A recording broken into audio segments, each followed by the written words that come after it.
Muhammad Mardiono bukan orang baru di politik. Politisi senior P3 ini pernah menjabat sebagai Ketua Dewan Perwakilan P3 Provinsi Banten dan kini menjabat sebagai PLT Ketua Umum P3.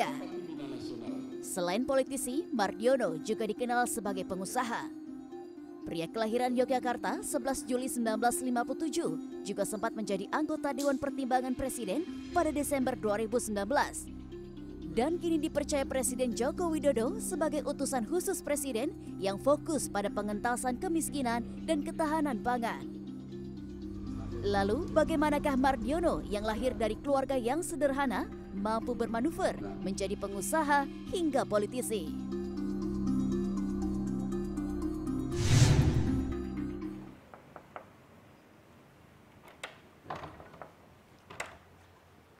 Halo Pak, halo Naya. apa kabar? Ya, baik, alhamdulillah. Ya, Nah, sehat ya. kita langsung aja nih udah ketemu sama PLT Ketum P3, langsung dengan Bapak Mardiono. Apa kabar Pak? Sehat? Baik, alhamdulillah sehat. Sehat. Naya sehat ya. Alhamdulillah sehat Ya, Pak. ya. Nah tapi ini awal-awal sudah salfok nih Pak dengan bajunya Pak Mardiono, bisa dilihat. Ini garis-garis mengingatkan saya kalau ngelihat Pak Ganjar Pak. Sebenarnya ada filosofinya nggak sih Pak? Iya sih, ya itu tergantung asumsi ya, asumsi Naya saja apakah ini mengandung filosofi atau tidak. Tetapi setahu saya itu saya pernah dikasih tahu oleh Ibu Puan Maharani ya, kalau Pak Presiden Joko Widodo itu menyarankan ya ini untuk membuat seragam baju untuk identitas Pak Ganjar ya. Itu menggunakan baju lurik-lurik ini gitu. Ya mungkin ya dengan garis-garis ke atas ini ya ini menggambarkan bahwa ya kita harus tegak lurus ya. Paling bersejarah nih Pak, ini kalau saya lihat ini semua petinggi-petinggi dan tokoh-tokoh yang berkontribusi dengan bangsa ini ada semua di sini Pak. Ada Pak SBY nih Pak. Bisa diceritain Pak paling bersejarah atau ada cerita di balik foto-foto ini Pak? Iya, jadi saya kan dalam hidup ini ada 3 tugas ya. Okay. Pertama adalah tugas untuk mencari nafkah ya dalam kehidupan saya dan keluarga. Ya tentu saya sudah 45 tahun saya jadi seorang pengusaha pedagang. Kalau sekarang disebut kerennya itu jadi pelaku entrepreneur gitu ya. Nah ini mungkin sejarah dulu-dulu waktu saya masih aktivis ya di bidang usaha ya. Ini dulu saya ketemu Ibu Megawati Soekarno Putri, beliau masih menjabat sebagai presiden ya. Saya waktu itu wakil ketua umum Himpunan Pengusaha Pribumi Indonesia. Saya pengusaha bergabung dalam organisasi itu, dan yang di belakangnya itu Pak Dorojatun Kuncoro Yakti itu adalah Menko Perekonomian ya, perekonomian.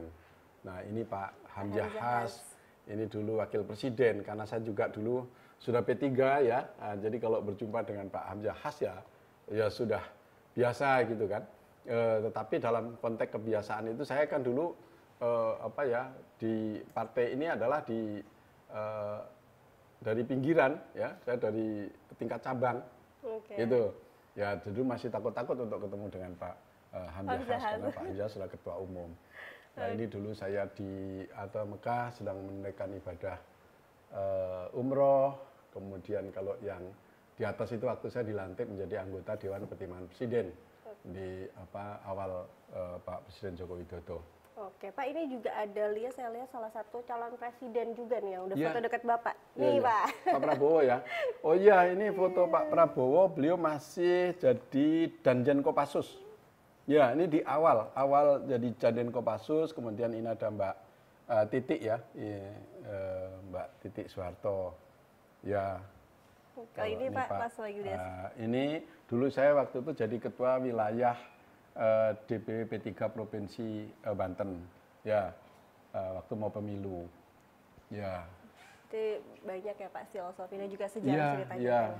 Pak tadi saya menarik Pak, kurang lebih sudah lebih dari 40 tahun sebagai pengusaha begitu ya Pak.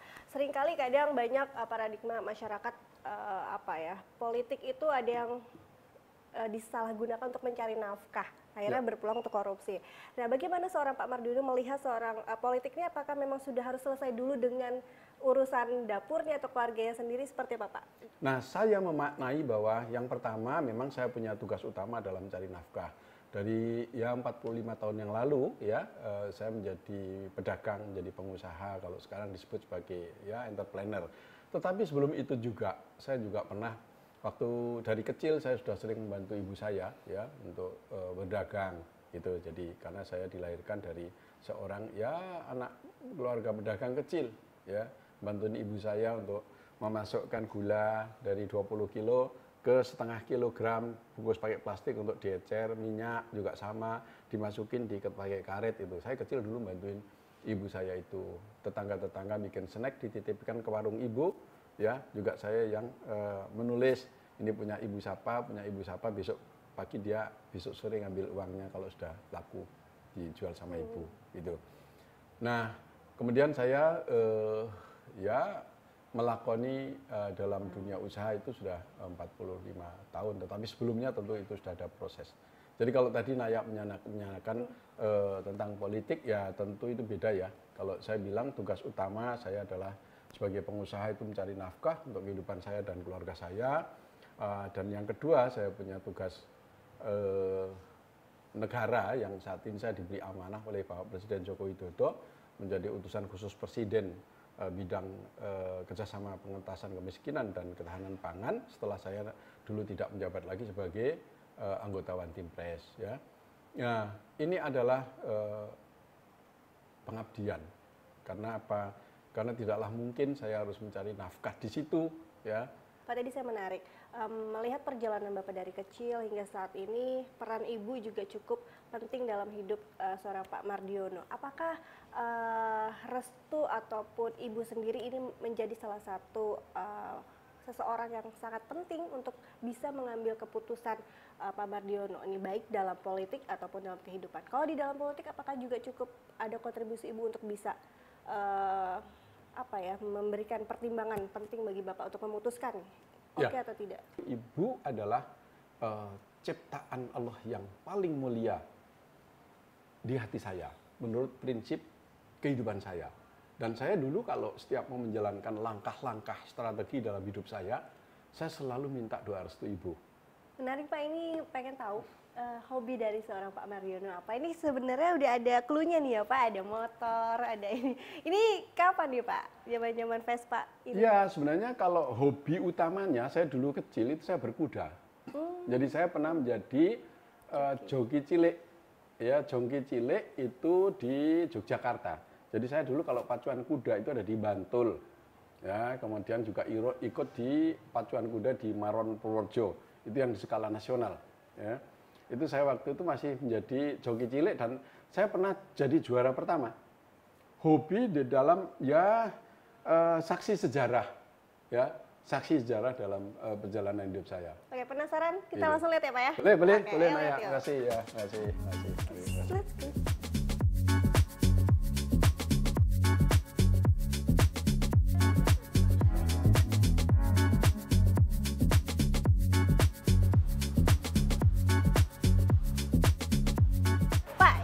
Tadi bemonya bisa diceritain Pak, ini bersejarah lebih dari 50 tahun, gimana Pak? Iya, jadi dulu saya waktu itu SMP kelas 1 ya. Saya ke tempat bibi supaya bisa ada tambahan-tambahan ongkos. Saya kalau kalau pulang sekolah saya ngenek bemo ini ya, ngenek kemudian nanti sisanya yang buat setor sore itu saya dikasih sama sopirnya gitu ya. Kan saya gantung di belakang untuk narikin uang. Kemudian setelah sore, nanti jam 4:30 sore itu kembali nyetorkan uang, dihitung setelah sisa dari setorannya, nah saya dikasih bagian itu. Berarti kalau inget demo ini gimana Pak perasaannya? Ya agak terharu, ya agak senang, tapi juga agak sedih bagaimana kita dulu mau ya sedikit-sedikit uang receh ya, itu untuk sekedar jajan atau buat bantu orang tua ya makan gitu ya, sudah mulai bisa belajar untuk mencari makan sendiri. Ada 10 nama, kemudian sudah semakin mengkerucut. Nah sekarang ini sudah mendekat ya, mungkin tinggal sekitar 2 nama mungkin ya.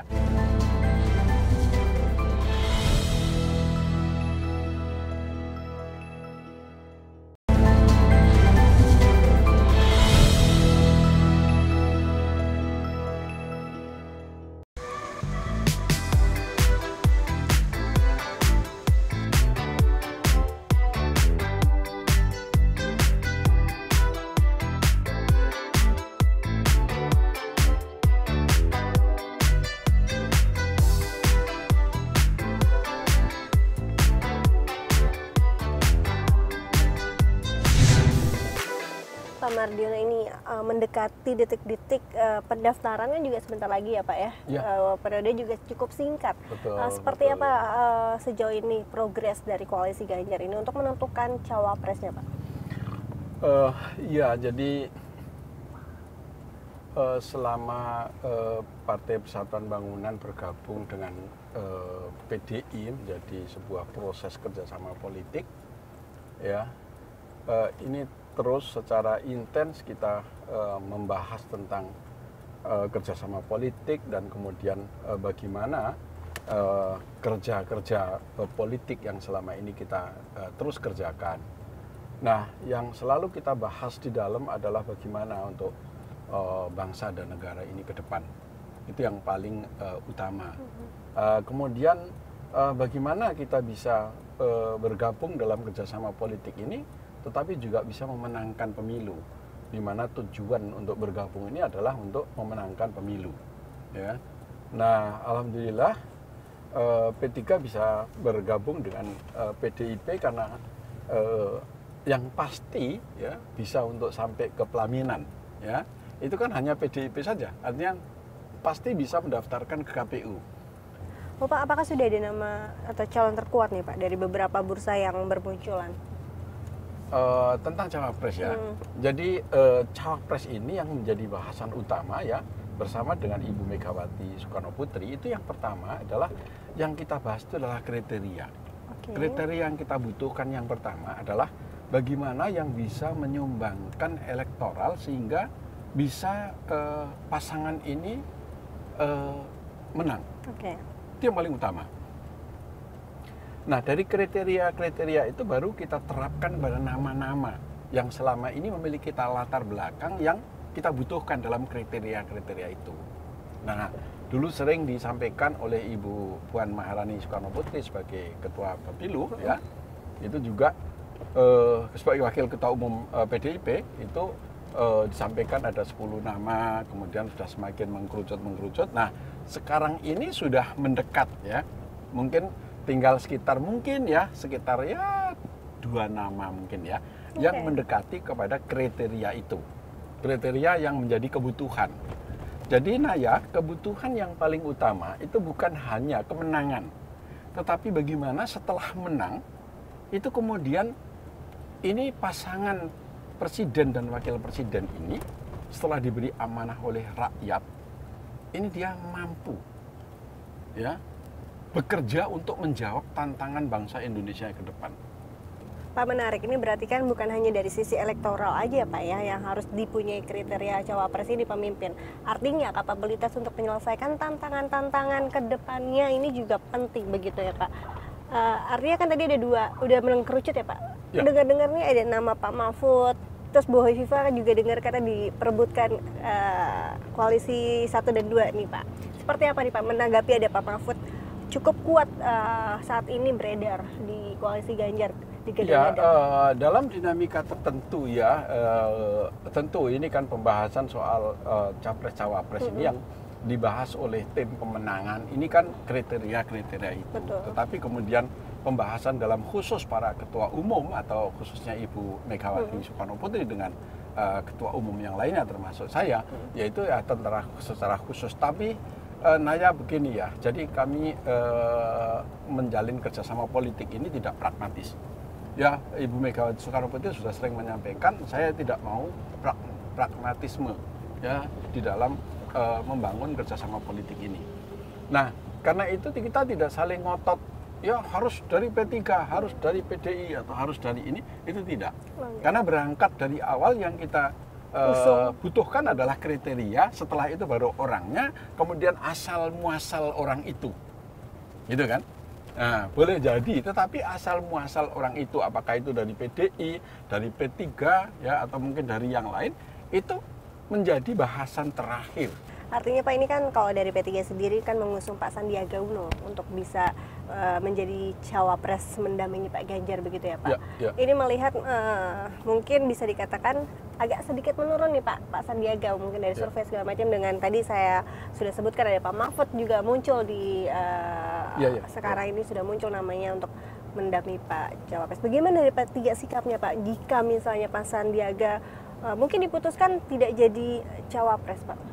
Dari hasil itu maka sering yang sudah dikemukakan oleh media itu yang muncullah ada Pak Sandi, ya, ada Pak Mahfud. Nah, kemudian yang sudah digadang-gadang oleh partai-partai politik lain yang bergabung dalam koalisi lain ya juga mengemuka nama-nama yang lain.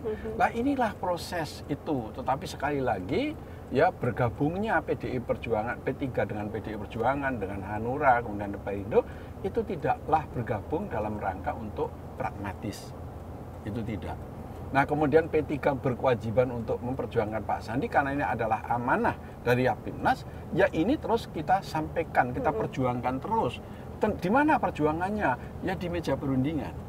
Keputusan final itu nanti tentu ya, tentu nanti yang kita putuskan yaitu nanti akan kita daftarkan di KPU. Pak, berarti apa pertimbangan P3 untuk mengusung Pak Sandiaga? Apakah Pak Sandiaga ini sudah masuk dalam kriteria yang tadi Bapak sebutkan? Pertama elektoral, terus kedua tentunya kapabilitas, dan juga kita tahu Pak Sandiaga kan cukup banyak pengalaman dari tadi gubernur, kemudian sekarang menteri. Seperti apa pertimbangan apa yang diberikan P3 untuk bisa mengusung Pak Sandiaga?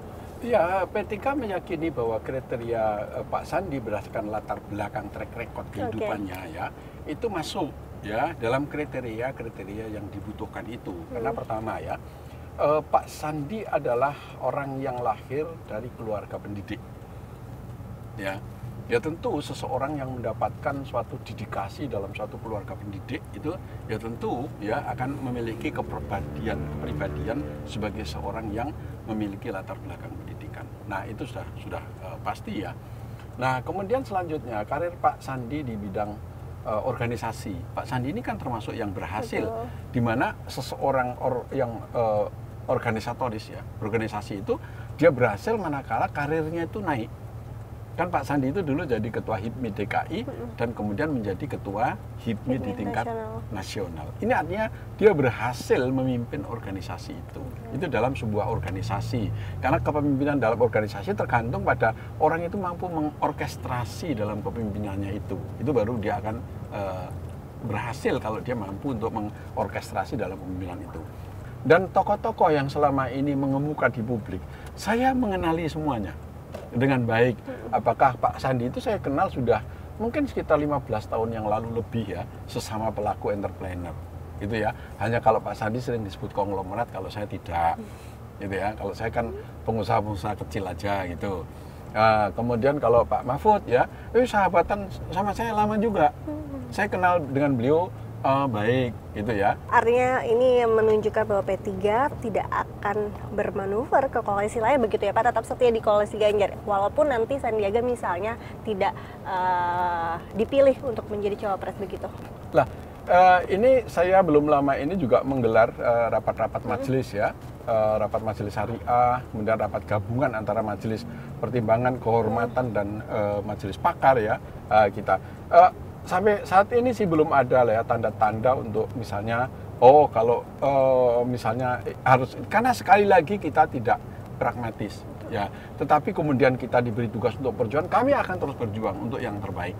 Bahwa kemudian nanti menurut saya kami yakini bahwa ini yang terbaik untuk mendampingi Pak Ganjar itu Pak Sandi, ya itulah amanah dari partai dan itu harus saya lakukan, itu harus saya jalankan, dan saya yakini bahwa ini adalah yang terbaik untuk bangsa dan negara ini ke depan gitu. Tetapi karena ini adalah politik, sekali lagi ya politik ini kan dinamis ya. Dinamis ya tentu kita akan menyesuaikan dinamika nanti 2 minggu ke depan itu apa yang terjadi akan terjadi dan apa yang kita putuskan. Menarik gitu. Pak. Artinya P3 cukup optimistis untuk bisa menjaga suara dari kaum muslim ini dari sisi P3 sendiri di koalisi Ganjar Pak. Kami sangat yakin dan kami selalu menjaga itu.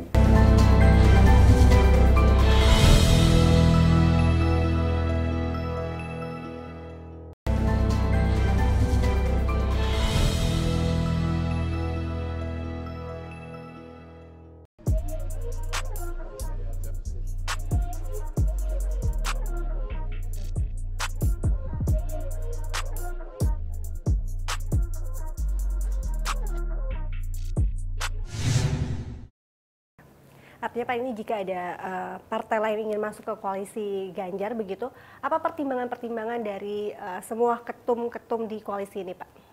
Ya, pertimbangannya tadi, jadi kita menyatu dalam rangka untuk berjuang. Jadi tidak mengedepankan pragmatisme, ya. Kemudian misalnya kita tidak memperebutkan kekuasaan misalnya dalam konteks di luar kebersamaan dalam berjuang.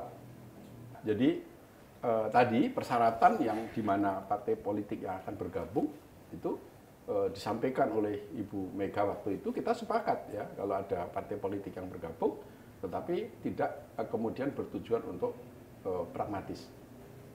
Gitu kira-kira. Oke. Ya. Artinya memang ini masih dilihat seperti apa dinamikanya, apakah akan ada penambahan partai politik di koalisi Ganjar begitu ya Pak ya saat ini? Iya, kalau P3 sih berharap ya lebih banyak ya partai-partai yang bergabung, itu juga akan lebih baik ya. Tetapi prinsip kita ya untuk mencukupi pada parliamentary threshold ini kan ini sudah cukup ya. Kemudian dibuka untuk ruang kebersamaan karena negara itu nggak mungkinlah dibangun ya hanya satu kelompok, dua kelompok, golongan dan golongan yang lain, tetapi harus memang ada kebersamaan bagaimana untuk membangun bangsa dan negara ini ke depan menjadi kuat dan menjadi lebih baik sesuai yang dicita-citakan oleh sang proklamator kita. Oke, Pak, ini P3 kan bisa dikatakan sebagai salah satu partai yang awal-awal untuk mendeklarasikan Pak Ganjar. Apa pertimbangannya? Apakah dengan bekerja sama politik dengan PDIP ini mampu mendongkrak elektoral dari P3? Pertama, kenapa P3 itu memilih bergabung bekerjasama politik dengan PDI Perjuangan? Landasan utamanya adalah karena dipastikan bahwa PDI ya, itu produknya itu pasti nanti akan sampai ke KPU untuk mencalonkan presiden dan wakil presiden. Karena PDI Perjuangan sudah mencukupi parliamentary threshold dalam rangka untuk mendaftarkan calon presiden dan calon wakil presiden ke KPU. Itu landasan pertama. Kemudian landasan yang kedua yang sudah sering saya sampaikan kepada publik bahwa kriteria Pak Ganjar itu adalah kriteria yang nanti mampu untuk menjawab tantangan bangsa ke depan yang di depan tadi sudah sebagian saya uraikan. Karena track record Pak Ganjar, pertama adalah Pak Ganjar adalah berlatar belakang orang yang berasal dari desa, orang kecil, dia mengerti tentang kehidupan desa, mengerti tentang kehidupan rakyat, dan beliau juga mengalami itu. Sampai pada kuliahnya ya berbagai macam dinamika kesulitan dalam kehidupan rumah tangganya dalam keluarga besar itu ya kita mengetahui perjalanan Pak Ganjar Pranowo. Apa yang diraih oleh Pak Ganjar ini adalah hasil perjuangan dan prestasi yang hakiki karena dia tidak mendapatkan dukungan oleh. Jadi kalau saya katakan mereka tidak dikarbit. Bapak, ini seperti kita ketahui P3 adalah salah satu partai tertua di Indonesia, bahkan gabungan dari 4 fusi partai Islam di Indonesia. Apakah P3 perannya ini sudah cukup merepresentatifkan untuk suara dari NU atau kaum muslim di koalisi Ganjar sendiri? Karena itu kan menjadi hal juga salah satu dipertimbangkan. Mbak Naya ya, saya punya tugas dalam hidup yang 3 tadi di depan saya sampaikan. Ini di partai politik adalah saya memiliki tugas, saya tempatkan pada tugas perjuangan. Namun dalam perjalanannya dari tahun 55 sampai ke tahun 73, ini tentu sudah dipertimbangkan manfaat dan mudaratnya. Ya, sesuai dengan dinamika kehidupan masa ke masa bangsa Indonesia itu, maka tercetuslah antara tokoh-tokoh bangsa kita, pemerintah, lalu partai politik ini kemudian disatukan. Yang religius bergabung ada di P3. Artinya P3 cukup optimistis untuk bisa menjaga suara dari kaum muslim ini dari sisi P3 sendiri di koalisi Ganjar, Pak? Kami sangat yakin dan kami selalu menjaga itu, ya. di mana para tokoh-tokoh kami dari jumlah 29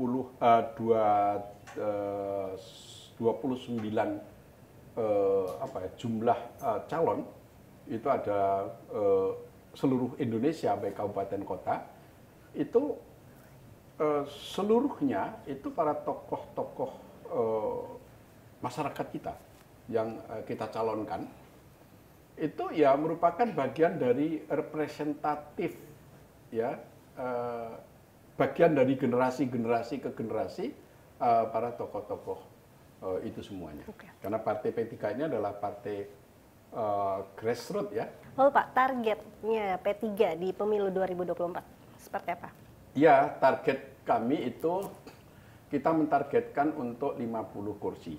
Jadi 50 kursi itu tidak berlebihan dari P3, karena P3 sudah pernah, 58 sudah pernah, 39 sudah pernah, ya itu semuanya sudah kita lalui. Kan P3 ini bersama dengan Republik yang kita cintai ini sejak merdeka, ya. Kemudian sejak 73 berdirinya, bergabungnya fusi-fusi itu kemudian menjadi P3 pada tanggal 5 Januari, ini juga sudah 50 tahun. Ya, jadi sudah punya pengalaman yang matang dalam berbangsa dan bernegara ini dalam perpolitikan nasional kita. Nah, ini persiapan-persiapan itu semuanya sudah kita persiapkan, ya. Tinggal nanti ya, tentu ini masih ada sisa waktu 4 bulan ya. Nah, ini 4 bulan ini nanti berproses sambil menunggu DCT dari KPU, tapi saya tetap monitoring dari seluruh caleg-caleg yang ada di tanah air ini untuk dia terus bekerja.